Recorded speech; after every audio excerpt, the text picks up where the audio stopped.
Oh. Skin to We're win. trying to get viewership up, Beck. You unbutton it. Unbutton it. Drop it down. Just take it off.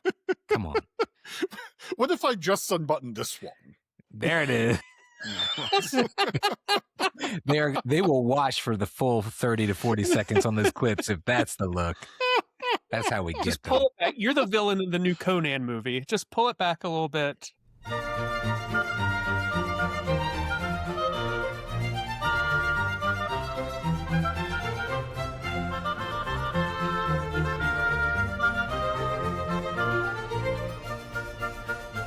Welcome to Two Hotties and a Naughty, a podcast about life's little victories, hotties, and constant disappointments, naughties. Here are your hosts, Michael Beck, Hicks, and Dwight Slappe.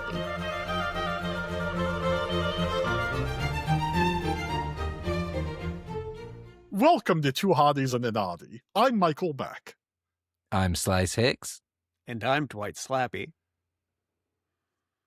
Boys, what is the hottiest thing you've bought recently? You know, we all here engage in the market, taking the money that we earn through our labor and exchanging it for goods and services, sometimes having it stolen by highwaymen, but usually exchanging it for goods and services. I'm currently wearing a shirt I purchased at Costco recently. This is not the item that is hottiest. This is fine. You know, it's Are you sure? $14 We could do a tight 20 minutes on that shirt. It's nice. I like that. I feel guilty whenever I buy clothing at Costco, because Costco is ordinarily a very fine company, but their clothing is almost all just total shit. I mean, the shirt was $14. I assume it's going to slowly dissolve over the course of recording this episode, so that's something for the listener to look forward to. Mm-hmm. Check us out on YouTube. But the hottiest purchases I've made lately was when we went to the Costco in Charlottesville. We also went to a secondhand bookstore. That's right. We're talking about books in this segment. I lure you in thinking, oh yeah, money, it's fun. I like to buy cool stuff like sports and naked ladies. Nope. We're talking about these awesome books. One by E.L. Doctorow, who's my favorite author. This is the Book of Daniel. One of his books I haven't read, one of the few. And this especially exciting book of literary criticism about E.L. Doctorow, edited by Harold Bloom. Who, God, he's a hunk. Hold that back up. Woo! Mamma mia! Yeah, look at that. Hey, he is a great writer, and because of that, he is sexy to me.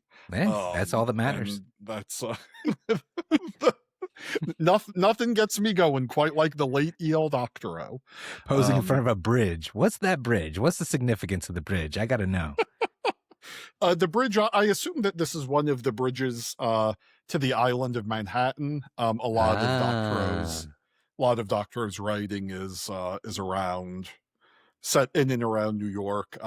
He is the author of, among other things, Ragtime, which is probably my favorite book. A musical in the 90s or early aughts was based on it, and an absolutely terrible movie in the 80s. Which was James Cagney's last film, Ragtime. Terrible movie. Also, E.L. Doctorow, the author of Billy Bathgate. Also one of my favorite novels, and an absolute dogshit movie made in, the 90s with Dustin Hoffman as the gangster Dutch Schultz. Horribly miscast. They can't capture the brilliance of Doctorow on the screen. Only the book can convey the true words and the wisdom of Doctorow. They can't. It's true. There is yet to be he has several other books that I'm working on getting turned into movies. We'll see. You know, they're all sort of trapped in development hell right now. And by development hell, I mean me and not owning a movie studio. So he wrote someday. He wrote one of the Sharknadoes, right? Yes, the Sharknado that had like that the poop NATO in it also with like It's A lot of raining people said- meatballs. That was the movie. A lot of people said that that book was unfilmable, but he proved them wrong. E.L. Doctorow and Michael Bay uniting to give the world movies that no one wants, movies that killed James Cagney. Fuck, I would kill for Michael Bay to direct a Sharknado, though. I mean, if there was a way to make a Sharknado patriotic, Michael Bay would find a way. And Sharksplosion. potentially racist robots in there too. Michael Bay special. This is awful, but I think of a film version of Ragtime directed by Michael Bay could actually be really terrific. I always said it's awful. he should direct a Superman movie. Yeah, I mean they can't get any worse. So like that's The last one was quite delightful, Beck. Yeah. I actually haven't seen the last one. There's So, a dog in it. You'll love it. Yeah, come on. Oh, I Take do notes love up. Get it? movies with dogs. That's why Air Bud is my favorite movie. Yeah. Slice, what is the hottiest item that you have purchased lately? Is it a book of criticism about the Air Bud movies? Well, that was number 2. That was my second hottiest. But if I had to choose my hottiest, I bought a new record today. It is, if you know me, you know I love me some Sturgill Simpson. He's basically my E.L. Doctorow of music.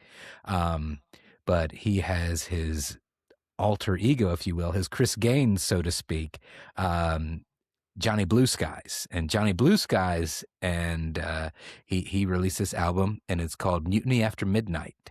And if you know Sturgill Simpson, he's more so of almost like country Americana type vibe, but Sturgill doesn't like to be pinned down to just one genre. He likes to branch out, and this album is a very hedonistic, disco, crazy, psychedelic, funk-infused, rouse.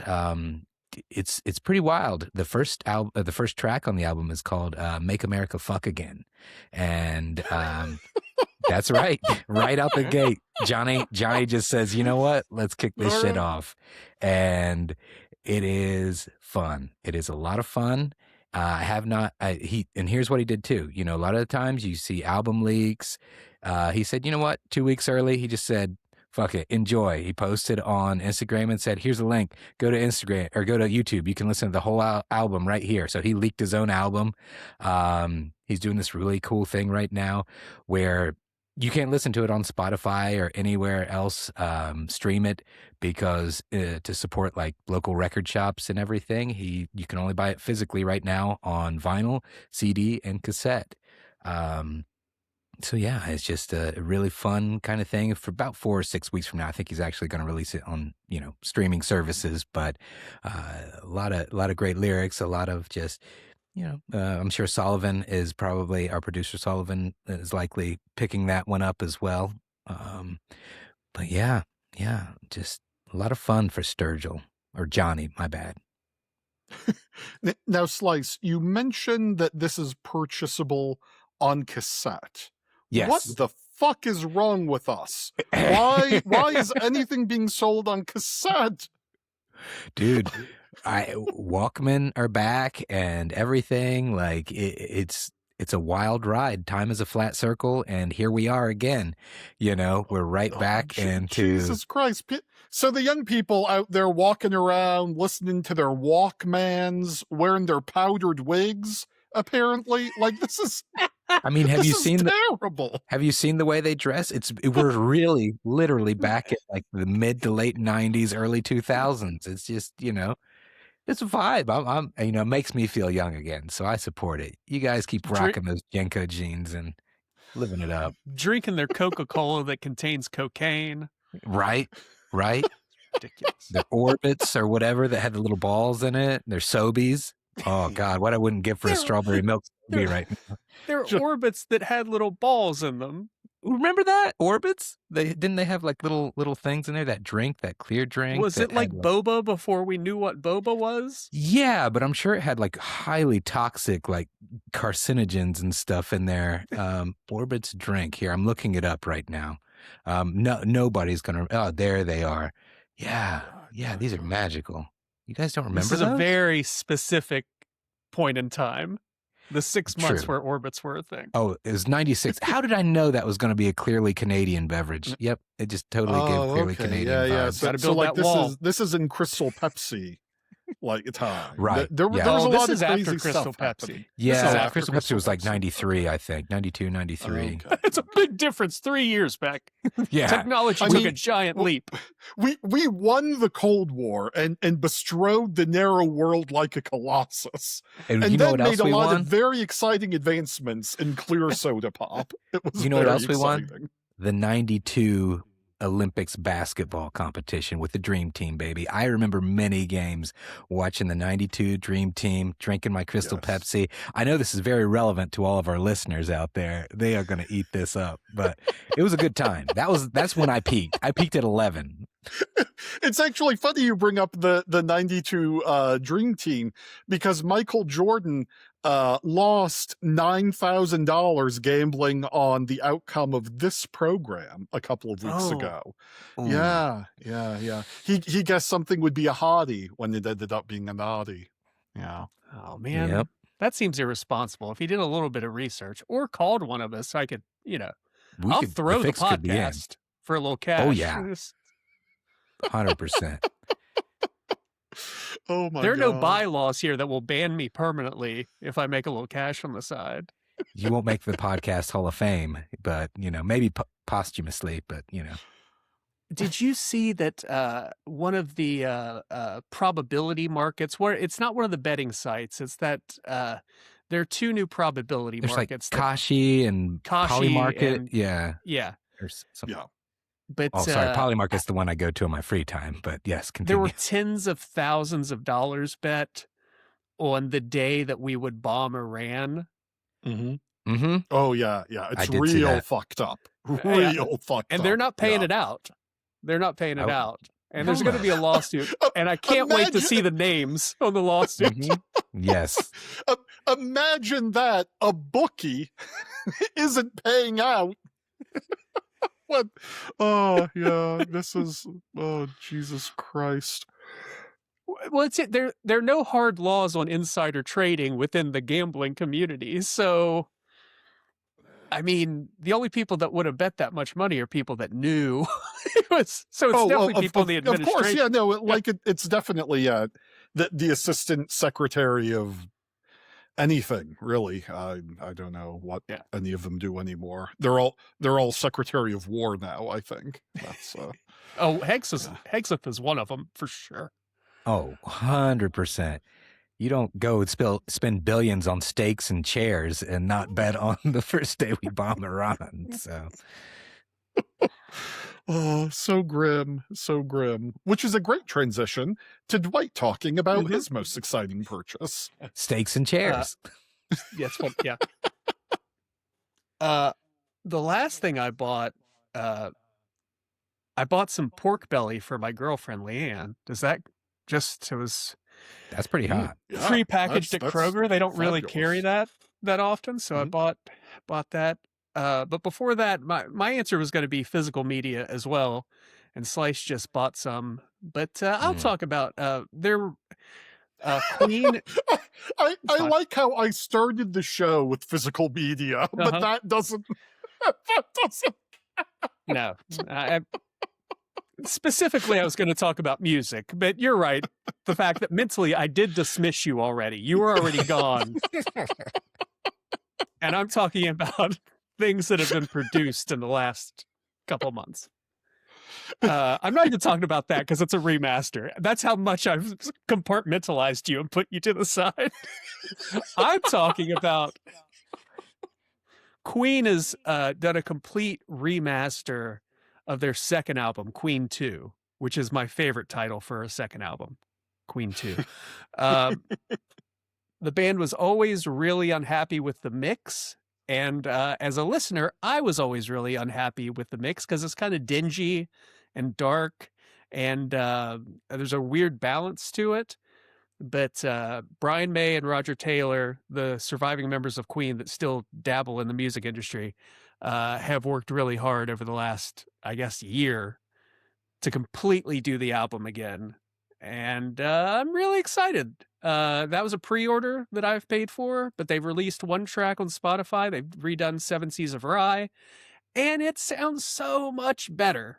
I'm excited. I'm very excited. This is the first and the only reason I bought it is because it comes in a big, pretty box set. And I haven't purchased a big, pretty box set in a long time. And I felt justified here. Hell yeah. Yeah. Queen And- 2, for those people that are interested. If not, just skip ahead. Queen 2 is when they were still like really in the Led Zeppelin mold. It's an entire album about ogres and fairies and a white queen. And it's all like fairy tale mythical stuff going on. It's kind of a concept album. And there's so many good songs, but no real singles. So not a lot of people know that album, but it's totally worth checking out. Mhm. I mean, Slice, sounds right you'd up my like it. wheelhouse. Yeah, I was just getting ready to say, I like all those things. Fairies, ogres, those. There's a song on that album called The Fairy Fellers Master Stroke. What a great song title. All right. I'm checking that out once we finish recording. Really good. God, yeah. But if you want the whole scope, sample March of the Black Queen. All right. That'll take you on a journey, my friend. You'll really enjoy it. I'm down. And for listeners wondering where to begin in the Doctorow oeuvre, let me suggest the march. The march, which follows William Tecumseh Sherman and his army in their march across Georgia during the Civil Oh. War. Really? That's what the No March of music. the Black Queen's about. That's what I was too. getting ready to say. Yeah. Well, yeah, Johnny Blue Skies actually made a song called March of Fuck. No, he did not. But I just wanted to fit in, feel involved. It's called the fucking March. The fucking march. First we march, then you know what we do after that.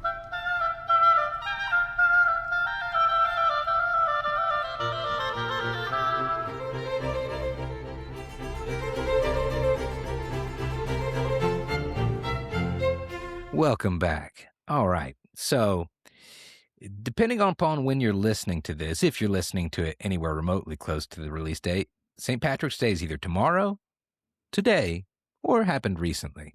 So, in honor of this occasion, fellas, I want to know, what's your hottiest Warwick Davis movie? The Leprechaun himself. Now, you could go the easy route and choose Leprechaun. Fine film. Jennifer Aniston's big screen debut. But I got to keep it real and go with a classic of my childhood, the one and only Willow. One of my all-time favorite childhood movies. My introduction to Warwick Davis, at least without an Ewok mask on. But Willow, phenomenal movie. Watching it, I think I was probably 8 when I saw it first. It just, took me away, just rocked my little 8-year-old world. Sorsha, if you've seen Willow, Val Kilmer, if you haven't seen it, Val Kilmer's in it. Warwick Davis, of course, he steals the show. He's the Willow Man himself. But you've got Kevin Pollak playing a brownie that comes and steals a baby from Willow. And Rick Overton is the other one. Yeah, Rick Overton also. The amazing Tony Cox, underrated and underappreciated. The Nazi dude who was, he's not really a Nazi. Sorry, he played the Nazi in Indiana Jones. Willows. Yeah, the dude with the super cool skull mask, who's a big badass. I think Kale's his name, but he was actually also in a number of other, Spielberg, Lucas type movies. Like Indiana Jones, he played the big Nazi who gets punched into the, airplane blade and everything. And he was also someone else in there too. Another, okay. yeah. But phenomenal movie. I did not realize until I was thinking about this, the parallels between this and Lord of the Rings and The Hobbit. It's very blatant that George Lucas, who was co-writer on this, totally ripped off a lot of Tolkien in this. I mean, you've got this, tribe of little people, and the Willow's tribe, and they're led by Billy Barty. And he basically plays the Elrond figure who determines, hey, you find this baby, you got to take it back to the humans. So this is their mission to go, the traveling brotherhood to take back. But they're not throwing the baby in Mount Doom. Don't worry about it. They're just trying to find some humans to take care of this human baby. But they come up. There's a sorceress named I think Raziel is the name, and she's wearing all white at one point after she gets transformed from being like a little sugar glider or something. So it's like the gray becomes the white. There's a number of others. There's like this spirit of the forest, Charlindria, who's basically Galadriel. You've got like this crew they're handling, like Willow's got this good heart, and he's got his best buddy Morgash, something like that. But like, it's like Sam and Frodo, and but yeah, at the time I'm 8. I don't know anything about The Hobbit or Lord of the Rings really, because I haven't seen the animated one because that was too dark for me. Well, I mean, Willow was pretty dark too, especially when Willow was pretty dark. Yeah, I wasn't allowed to watch Willow. I had nightmares about those like wild boar creatures. Like I didn't know. I was like, those are really hounds of hell. I don't know what those are, but those are not real, but they do look real. And that terrified me. And so did when Willow turns one of those dogs. He like is a sorcerer, spoiler alert, 1988. So how many years later? But he tries to transform or kill one of them and transforms it into this giant, horrible, it's not even CGI, whatever they did in film back then. It just looked like a giant, very phallic, double-headed thing that had like this bulbous ball sack under its chin. And yeah, that thing just really still haunts me to this day. I appreciate the spoiler alert because you're imagining a person that is listening to this segment called Hotties Warwick Davis movie. They're like, oh fuck, this is my jam. What is this Willow? Hey, they brought it back a few years ago for, I think was it a series or another movie? I haven't watched that one. I'm worried it's going to ruin, the OG. Well, they canceled it, man. So that's probably on you. That is, if Slice, I would have watched. I've got to tell you, you've really put a Michael Beck level of effort into your research for this segment. Hey, my research for the movie is fine. Now, the follow-up series, admittedly, no, I know nothing about. Shout out to Joanne Wally, who is the actress who plays Sorsha. Beautiful Sorsha. Major childhood hottie very crush. important to me as a child. Very important to me. Who married Val Kilmer. So that showmance, led to like an 8-year marriage. So how's that for research, Beck? Shove it up your ass. Do you think she found out about his weird Christian Scientist stuff and was like, oh, yeah, we're out. We're out. I like to see doctors. Also, low key, Val Kilmer in drag in that movie. I don't know. It changed my trajectory in life, I think. He's a pretty man. Yes, he's a very pretty man. Rest in power. Thank you, Val. Yes, pretty man. Absolutely. So, well, Dwight, what's your hottiest Warwick Davis movie? Man, this one threw me for a loop because he's in a lot of stuff. But there's a lot of stuff that he's in that I learned today by looking movies that I love, but I learned today that he was in them because he's behind heavy makeup or he's in a suit, something. Yeah. I feel like I have to say Return of the Jedi. I think I have to. Yeah. Because he's Wicket. He's Wicket the Ewok. Wicket's huge, man. Like, yeah. And that's you said Willow from your childhood. Return of the Jedi was huge for me as a kid. Oh, yeah. And of course, as a kid, you love Wicket. You love the Ewoks. That was my favorite action figure from Star Wars. Oh, for sure. And now looking back, one of them gets killed, and I think more of them should have been killed in the movie. But I still what? No nub. They're going against guys with lasers and stuff, and they're just throwing logs at people. But more of them. There should be a pile of Ewoks at the end of that movie. I mean, I'm not saying Wicket. We all love Wicket, right? But they're protected by the spirit of the forest. What the if spirit of the forest or the Force? I've never seen the Star Wars film. I'm not really sure. I'm not really sure. He wasn't allowed. Not familiar what this Star Wars movie is.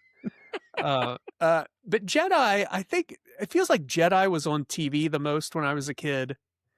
Mhm. I've probably seen it the most, and yeah, shout out. Really care. I mean, he does a lot of heavy lifting there as Wicket. Really good emotions, and you care about Wicket. Watch that. Yeah, He's just yeah. a little furball. Yeah. Right. Oh, and Warwick Davis was like a child, right? When he Mhm. played Wicket, he was. I mean, he's not that much older than us, I don't think. Like he was 10 or 12. Something like that. Let's see. Yeah, he He's was a kid, for 1970. sure. He's like a decade older than us. So, but yes, when they were Yeah, shooting, so he was like, he was 13 yeah, or Yeah. 12 because they shot it in 82. Man, between the Tolkien stuff we talked about and now me talking about when Star Wars was shot, can you oh man, we were worried about getting the female demographic up, but shit, Hey. this is the episode. This we is the we episode. were talking about the '92 Dream keep Team. we'll keep them here because they know that we draw fine distinctions between a 45-year-old man and a 55-year-old man. It's a big gap. That's And Costco clothing. important. That's- Boom. We're dropping heat today, y'all. Man, let's keep it going. Beck, what's that? Here, What's I've your got hottie? what I think is Beck's written down. So Okay. when he says it, I'm gonna flash it up. Okay, Okay. good deal. Well, first, Slice, God damn it, you bring up Warwick Davis for St. Patrick's Day and you don't talk about Leprechaun.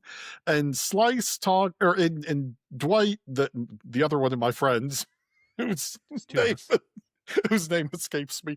And Dwight talks about the other Warwick Davis movie I was prepared with, which is Star Wars, because I figured one of you would say Leprechaun. And so now I'm over here with Warwick Davis in my hand. And I will. See, I was torn. That's why I didn't go Leprechaun, because I was either I going to just held go, up a sign that said Leprechaun 5 in the hood for everybody Yes. that is just listening. and I went with Willow because I was torn between Leprechaun 5 in the Hood and Leprechaun 4 in space. And I couldn't decide, so I said, let's just go Willow. No. So I had to bring up the list of Warwick Davis's filmography that I was looking at instead of paying attention to Dwight's segment. And I remembered a movie that I had not seen, that I've not seen in many years, but was very important to me as a little boy, which is Ewoks: The Battle for Endor. I loved this movie when I was a little boy, and it seemed that it was on TV all the time. And when it was on TV, it was like it was appointment viewing for me. Like I was allowed to be in charge of the TV during that show. We watched the show. I don't know why. My dad must have also liked the movie, because otherwise he would have said, "No, we're not watching this bullshit." He must have also appreciated, oh, the Ewoks are adorable and hilarious. And I don't remember anything about Ewoks: The Battle for Endor, but I remember I loved it when I was a little kid. So thank you, Warwick Davis. I was going to say, Hell I yeah. don't remember watching this ever. Is it a lot of like palace intrigue, do you think? Is it about the Ewok political system? Well, we have to think about what like a 6 or 7-year-old Michael Beck would like. So yeah, it's probably really gets into like the Ewok Parliament and like how they divide the question when legislation comes up. Really the nitty gritty detail of how government works. Wasn't now I vaguely remember this one.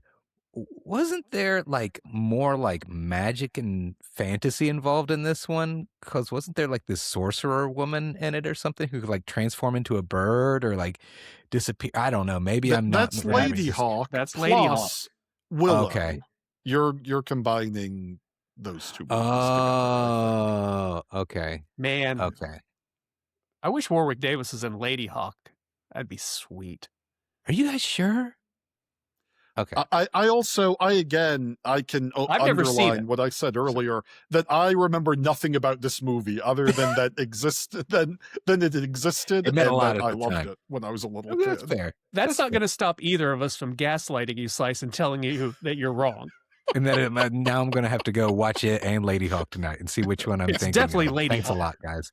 My weekend's shot. Yeah. Rutger Hauer plays the tallest Ewok. He's the emperor of the Ewoks. He plays an Oh. Ewok with alopecia. Named Roy Batty, who is very strong, and he's from the future, and he fights Harrison Ford.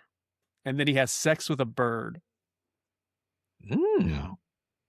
All right. Maybe this weekend isn't a loss. All right. Happy St. Patrick's Day. Lancha.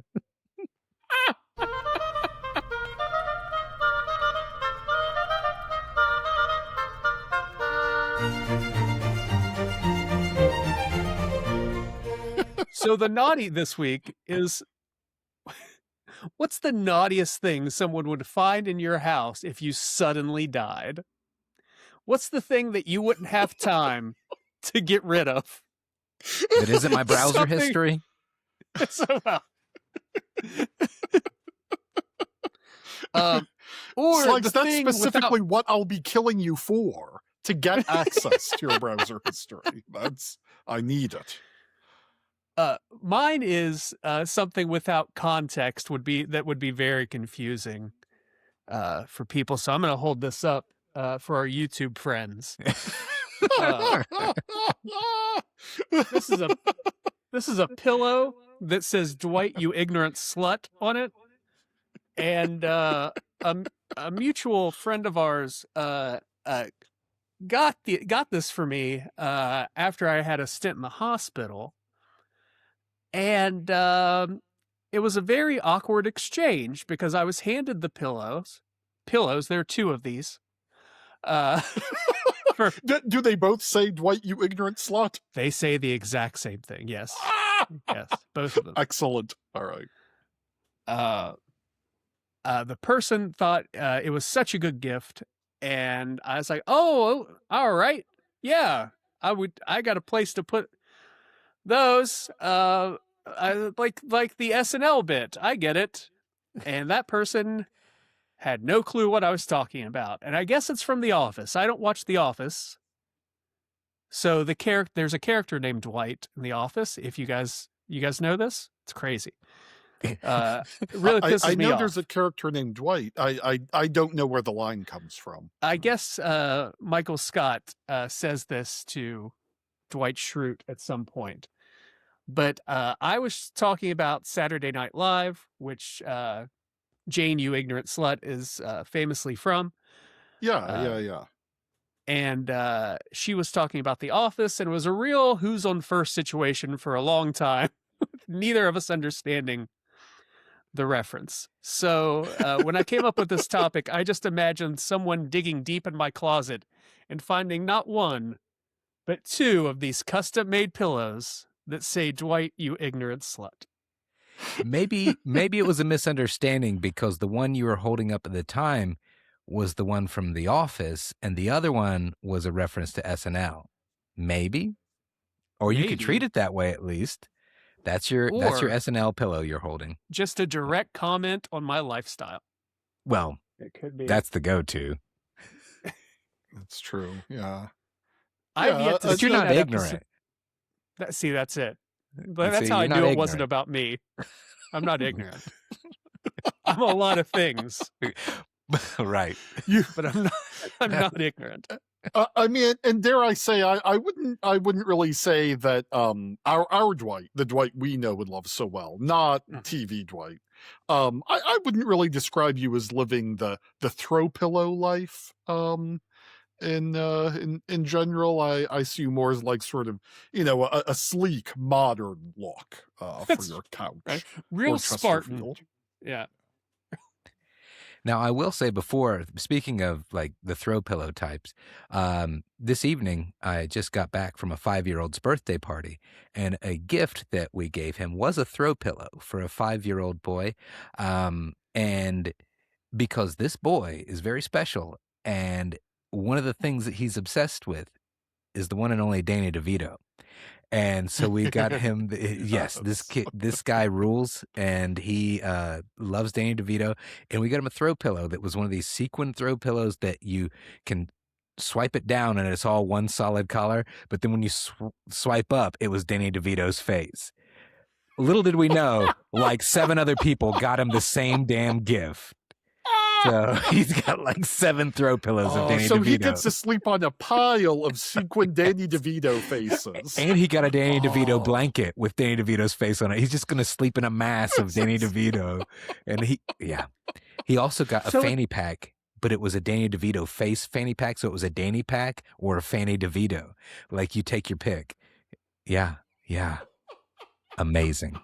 This kid rules. God, I can't believe you named the episode again. You did it again. It's definitely going to be called Fanny DeVito. Oh, this is what I'm just glad that the next time I'm decorating a small child's bedroom, like in addition to dinosaurs or space themes or like tiny woodland creatures, I could just go for Danny DeVito and have. That's it. Yeah. Are there any other character actors kids are really into?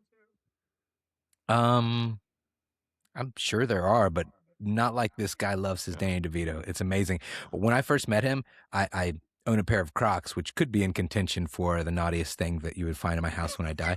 But no, they're comfy. But I actually, one of my gibbets that you put on there, little characters and so forth that pokes in those little holes. Digging that hole. I know, my gibbets. But it was Michael Myers. Now, not the actor, but the horror movie Michael Myers. And he saw it from afar. And he's like, "Oh my God!" Worse. Well, no. This is the payoff. But he saw. Like, this is he was only 4 at the time, I think, when I first met him. He might have been 3, getting ready to turn 4. But he was like, "Oh my God, Danny DeVito!" He points down at my Michael Myers, but then he gets closer and realizes, "Oh no, it's Michael Myers," and he knows who Michael Myers is too. So I was like, "What 3-year-old knows Danny DeVito and Michael Myers? This kid's amazing." So, but yes. I have a full-size body pillow with Scott Glenn on it, but Leanne made me put it away. It's in storage now. I'm sorry. I've been begging my wife to let us redo our bedroom in a Margot Martindale theme, but she's not agreeing. Buzzkills. From Justified, specifically her Justified character. With just a little Americans sprinkled on top, though. There, you need, because we're cosmopolitan international types in my house. Yeah, so All right, Beck, what is the naughtiest thing someone would find in your house after you died? Well, once again, it's up to me to inject some goddamn culture into this show. So I'm bringing a book, Rush Limbaugh's The Way Things Ought to Be. Point, game, match. It's over. Beck wins. Yeah. I'm not even doing mine. This is, I would rather just the darkest, filthiest pornography. Just awful stuff with like grim world historical sadness in it. I would rather that be found in this book. And I have moved this book many times over the course of my life, and every time I'm like Bilbo with the ring. I think, why shouldn't I keep it? Why shouldn't I have this? An insufferable young Beck in, I don't know, like 8th grade, maybe 7th grade, read this book and thought it was important. And so I keep it as I love books. I have a house full of books.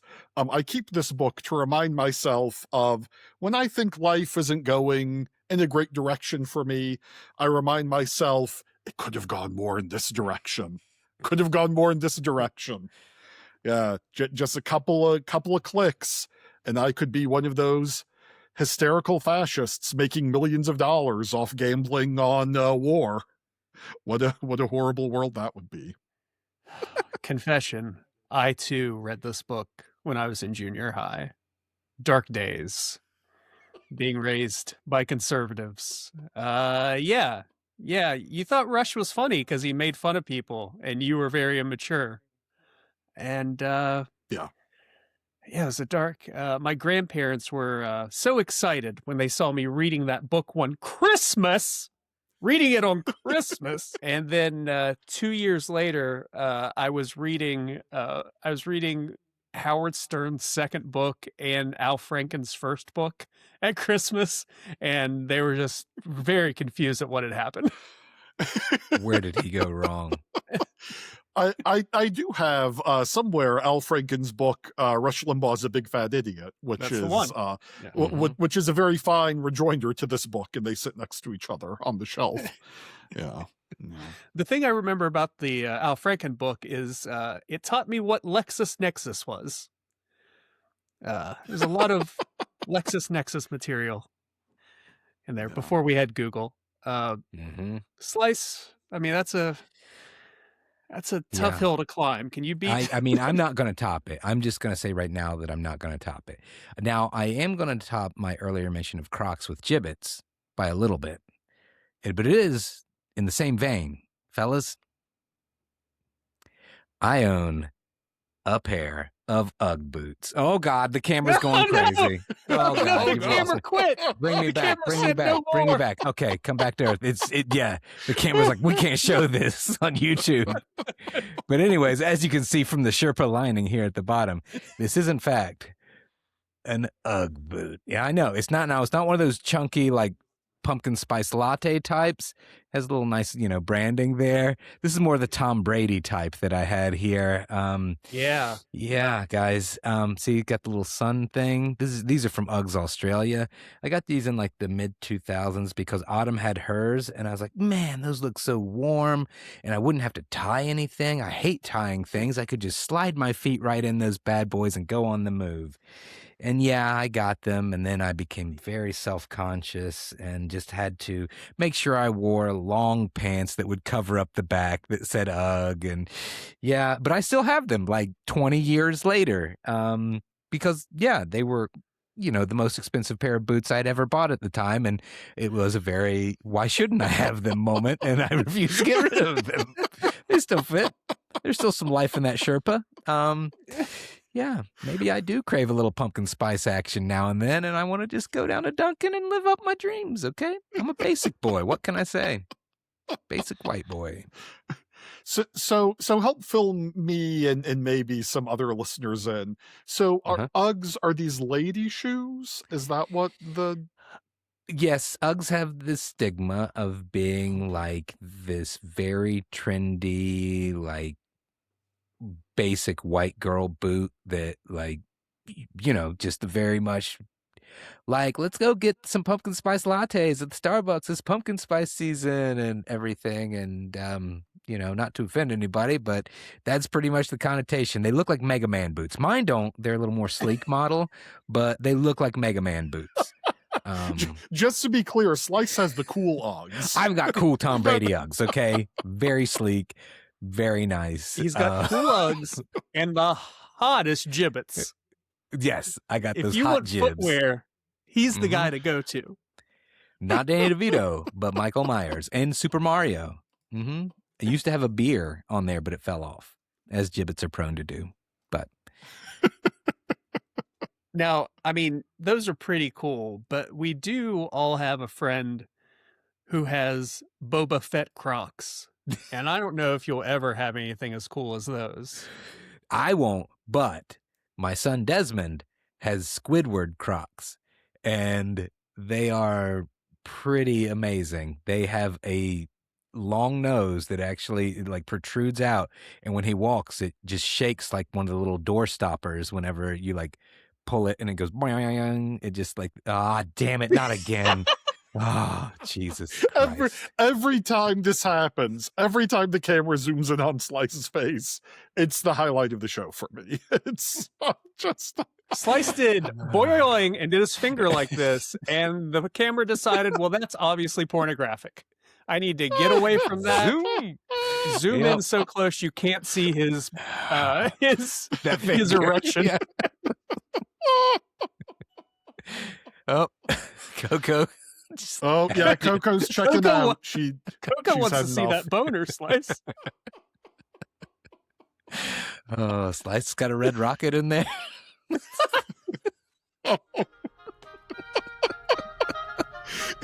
Coco, you ignorant slut.